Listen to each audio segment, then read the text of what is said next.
बच्चों, मैं अमरनाथ झा आपके लिए चैप्टर 3 यानी linear equation with two variables या दो चर वाले रैखिक समीकरण के इंपॉर्टेंट ऑब्जेक्टिव टाइप क्वेश्चंस लेकर के वीडियो बना रहा हूँ।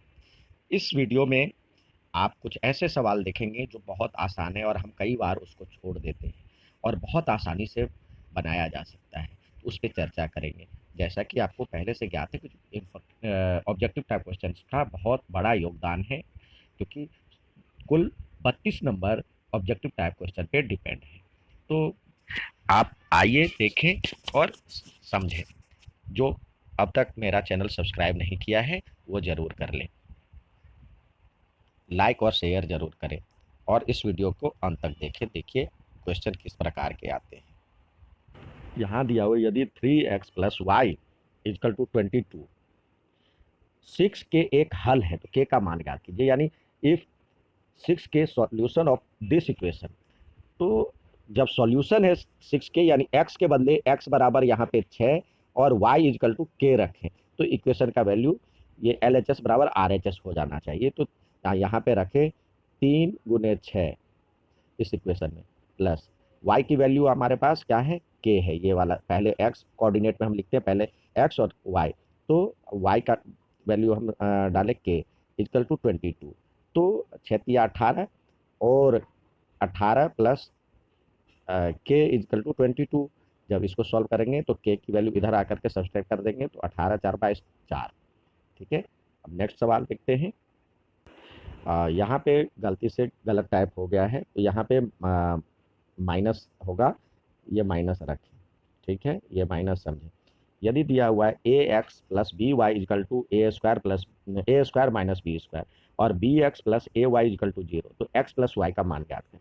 यानी दो इक्वेशन दिया हुआ है, तो देखिए इसको एक बार रखें। क्या है, a x plus b y equal to a square minus b square और नीचे में है बी एक्स, दूसरा equation b x plus a y equal to 0।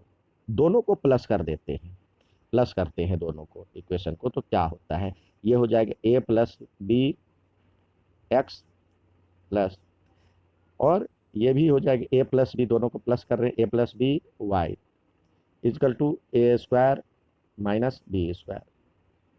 अब देखिए इसमें इसमें ए प्लस बी हम कॉमन ले लेते हैं, ए प्लस बी कॉमन ले लिए तो इधर से बचा x plus y equal to a square minus b square. अब एक्स प्लस वाई यानी x plus y equal to क्या हो जाएगा, a square minus b square by a plus b. तो ये a plus b a minus b का होता है फॉर्मूला, तो ये क्या हो जाएगा हमारे पास जब आएगा वैल्यू, तो ए माइनस बी, क्योंकि ये ए प्लस बी और ए माइनस बी लिखेंगे तो कट जाएगा, तो ए माइनस बी इसका वैल्यू आएगा। ठीक है, नेक्स्ट देखते हैं। यदि 4900 रुपये को 150 छात्रों में इस प्रकार बांटना है कि लड़कियों को 50 रुपये और लड़कों को 25 रुपये मिले, तो लड़कों की संख्या बताना है। बताओ, if R S 4,900 will be distributed among 150 students. If RS 50 given to girls and 25 given to boys, then how many boys are in the group? तो देखिए ये इसमें कह रहा दो इक्वेशन बनता है। पहले मानते हैं जो कि माना कि x लड़के हैं और y लड़कियां हैं। x लड़कों की संख्या है x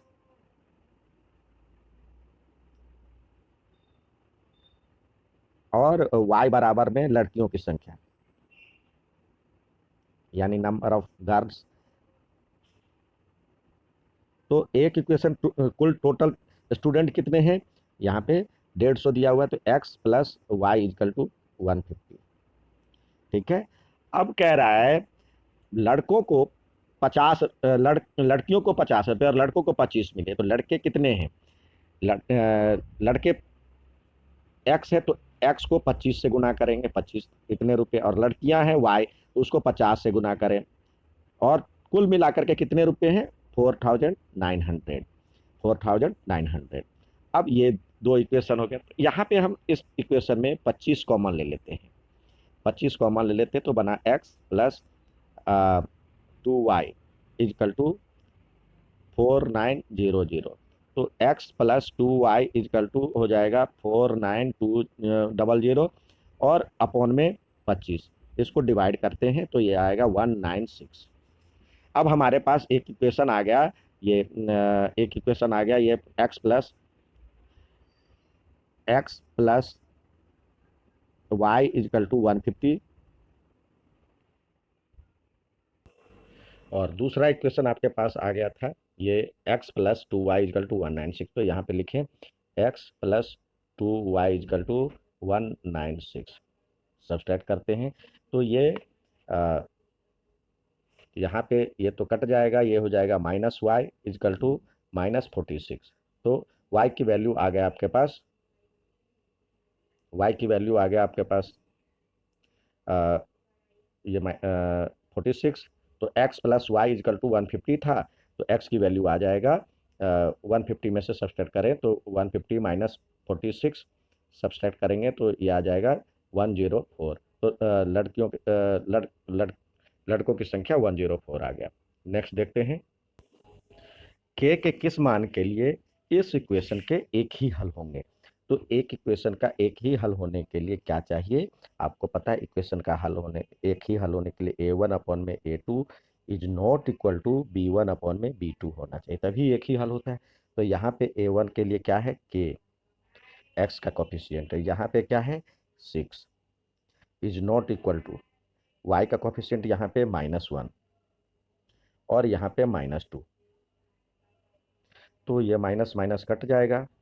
तो के की वैल्यू क्या हो जाएगी, के इजकल टू 6/2, ये क्रॉस मल्टीप्लाई ये यहाँ चला जाएगा तो इसकी वैल्यू क्या हो, और इज नॉट इक्वल टू है तो के, देखिए यहाँ पे बराबर की तरह ही आप ट्रीट करें और जो साइन है वही लगाएं।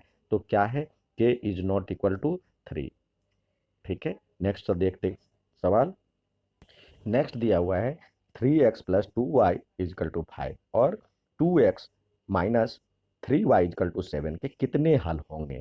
तो इसमें देखिए हल निकालने के लिए पहले a1 बाई a2 यानी x का कोफिशिएंट 3/2 और ये हो गया a1 बाई a2 और b1 बाई b2 क्या है 2/3 -3 माइनस है, तो ये दोनों बराबर तो है नहीं, इज नॉट इक्वल टू 0, ये बराबर नहीं है, 3/2 और 2/-3 एक जैसे नहीं है। तो जब a1/a2 is not equal to b1/b2 हो तो नो सॉल्यूशन, यूनिक सॉल्यूशन होता है, तो इसके केवल एक ही हल होंगे।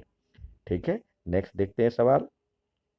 यदि दिया हुआ है a1/a2 is equal to b1/b2 और c1/c2 हो तो समीकरण के युग्म होंगे if a1/a2 is equal to b1/b2 is equal to c1/c2, तीनों इक्वल हो तो कैसे, ग्राफिकली कैसे होंगे।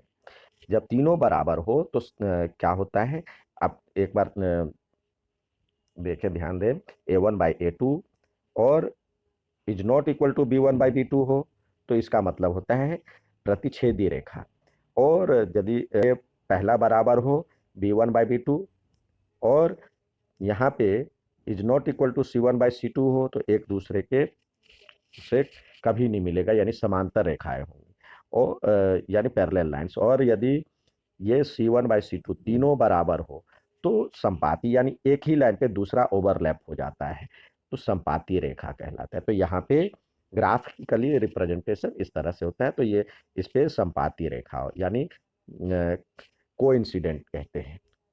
नेक्स्ट देखते हैं सवाल।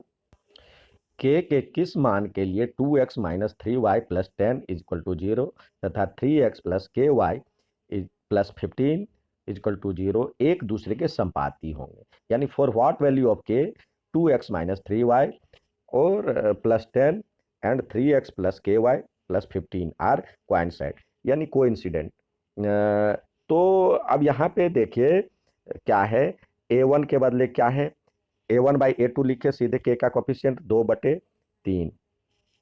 कोइंसिडेंट में क्या चाहिए हमें, या संपाती के लिए a1/a2 is equal to b1/b2 और इज इक्वल टू c1/c2 होना चाहिए। तो यहाँ पे 2/3 यहाँ पे हो जाएगा -3/k और यहाँ पे हो जाएगा 10/15, यानी ये भी 2/3 हो गया तो किसी एक के बराबर कर लें, तो ये हो जाएगा आपका -3/k इजकल टू 2/3। तो k की वैल्यू क्रॉस मल्टीप्लाई करते हैं तो क्या हो जाएगा, -9 इजकल टू 2k। तो k इजकल टू हो जाएगा -9/2। ये वैल्यू आ गया। ठीक है, नेक्स्ट सवाल देखते हैं। Which of these are solution of 2x minus y minus 5 is equal to 0? यानी समीकरण इसमें इसके कौन सा हल होगा। तो x की वैल्यू ये बार बार रख करके ट्रायल एंड एरर मेथड होता है, यानी अलग अलग डाल करके देखें जो कि बराबर किस में होता है। तो x की वैल्यू हम यदि ये रखते हैं तो क्या हो जाएगा, 4 2 दूनी 4 माइनस और -1, यानी 4 और इसके लिए माइनस है और -1 और -5 इजकल टू 0। तो यानी 4 और ये माइनस माइनस प्लस हो जाएगा, +1 -5 इजकल टू 0। तो ये पहला वाला सही है। और भी देख, x इजकल टू -2 का ग्राफ किस अक्ष के समांतर होगा। तो ये हमने कार्तीय तल कार्टेशियन प्लेन बना लिया। तो आप जानते हैं जो कि ये x एक्सिस होता है और ये y एक्सिस होता है।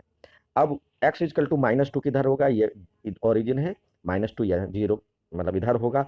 तो यहाँ पे जब हम लाइन ड्रॉ करेंगे तो किसके समांतर है, किसके पैरेलल, तो इसके पैरेलल है। तो ये y अक्ष के समांतर होगा।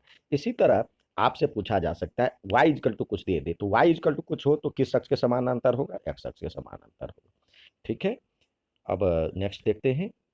नेक्स्ट है p के किस मान के लिए ये दोनों जो इक्वेशन है उस समांतर रेखाएं होंगी। For what value of p in 3x minus y minus 5 is equal to 0। और ये तो आप देखिए पैरेलल लाइन होने के लिए क्या चाहिए condition, a1 is equal to b1/b2 is not equal to c1/c2। आप यहाँ पे देखें तो पहले में दिया हुआ है 3, यहाँ पे इसका a1 का वैल्यू और यहाँ पे 6 3/6 यहाँ पे रखें, -1 और -2, -1/-2। यहाँ पे है -5 और यहाँ पे है -b। तो ये तो कट करके 1/2 हो गया, ये भी कट करके 1/2 हो गया, ये भी माइनस माइनस कट गया। तो किसी एक के ये इज नॉट इक्वल टू होना चाहिए, इज नॉट इक्वल टू। तो किसी एक के बराबर कर लेते हैं। तो ये क्या हो जाएगा, 1/2 is not equal to 5/p। तो क्रॉस मल्टीप्लाई करते हैं तो p is not equal to 5 दूनी 10, यानी p is not equal to 10। इसके बदले ये भी लिखा जा सकता है 10 के अलावा कोई भी हो तो पैरेलल हो सकता है। ठीक है, नेक्स्ट देखते हैं सवाल। नेक्स्ट है k के किस मान के लिए इस इक्वेशन ये और ये के एक ही हल होंगे। तो यूनिक सॉल्यूशन के लिए क्या चाहिए, a1/a2 is not equal to b1/b2 होना चाहिए। तो यहाँ पे रखे a1 की वैल्यू, यहाँ पे x का कोफिशिएंट 1 है और यहाँ पे 3 है, 1/3 इज नॉट इक्वल टू 2 इधर से और k इधर से। ठीक है, तो एक ही हल होंगे तो क्या हो जाएगा, यहाँ पे k क्रॉस मल्टीप्लाई करेंगे तो k is not equal to 3 2 जा 6। अब समीकरण ये और ये के कितने हल होंगे, यहाँ पे हिंदी में गलत टाइप हो गया है, तो कितने सॉल्यूशन होंगे। अब यहाँ पे हम क्या करते हैं, देखिए कभी कभी कंफ्यूज करने के लिए कुछ देखिए यहाँ पे x का कोफिशिएंट जल्दबाजी में बच्चे 2/12 लिख देंगे और फिर 4/6 लिखेंगे। ये सही नहीं है। यहाँ पे एक बार जरूर पढ़ें जो कि किस तरह का इक्वेशन, यहाँ पे 2x + 4y इजकल टू 3 यहाँ पे पलट दिया गया है। तो इसको पहले सिस्टमेटिकली लिखें, यहाँ पे इसको लिखेंगे तो ये हो जाएगा 6x + 12y इजकल टू 6। कई बार कंफ्यूज करने के लिए इस तरह के सवाल दे दिए जाते हैं। तो देखिए 2/6 और 4/12 और 3/6। तो देखिए इसमें करते हैं तो ये हो गया 1/3, ये भी हो गया 1/3 और ये 1/2, यानी ये तो बराबर है, ये बराबर नहीं है। तो कितने सॉल्यूशन होंगे? कोई भी सॉल्यूशन नहीं होगा, नो सॉल्यूशन, क्योंकि ये समांतर रेखाएं हो जाएंगी। A1/A2 बराबर है B1/B2 के, but not equal to C1/C2, तो ये पैरेलल लाइंस हो जाएंगे, यानी नो सॉल्यूशन होगा। नेक्स्ट देखते हैं, यहाँ पे दिया हुआ C के किस मान के लिए इसके अनेक हल होंगे। अनेक हल होने के लिए क्या चाहिए? A1/A2 is equal to B1/B2 is equal to C1/C2। तो यहाँ पे देखें, C/12 हो जाएगा, C/12, और 3/C बराबर में 3/C। अभी रखें अनेक हल के लिए 3/C, और इजकल टू दिया हुआ है 3-C/6 तो किसी एक के बराबर कर लेते हैं, वही वैल्यू आएगा। यहाँ पे रखते हैं तो क्या हो जाएगा? C² is equal to 36। तो C की वैल्यू क्या आएगी? C इजकल टू √ +- 36, तो यानी +-6। C की वैल्यू आई +-6, उसको भी रखेंगे तो यही आएगा। नेक्स्ट सवाल देखते हैं,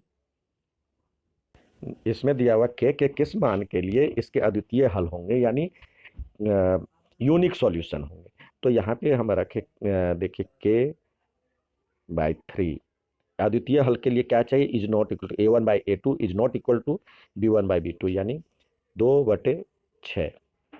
तो हम क्या रखेंगे, देखेंगे, के इज नॉट इक्वल टू, ये इधर गया 2 × 3/6, तो ये कट जाएगा, यानी के इज नॉट इक्वल टू 1 होना चाहिए।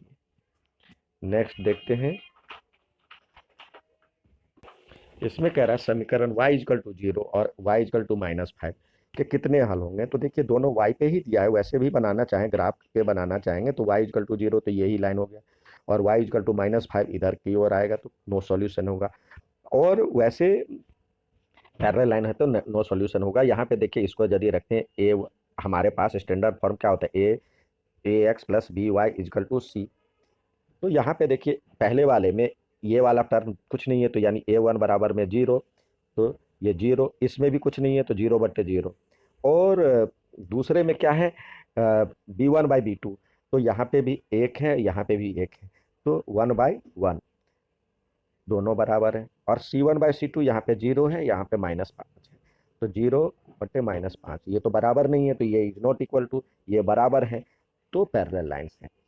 ठीक है, तो अच्छा लगे तो लाइक और सब्सक्राइब जरूर कीजिए। धन्यवाद।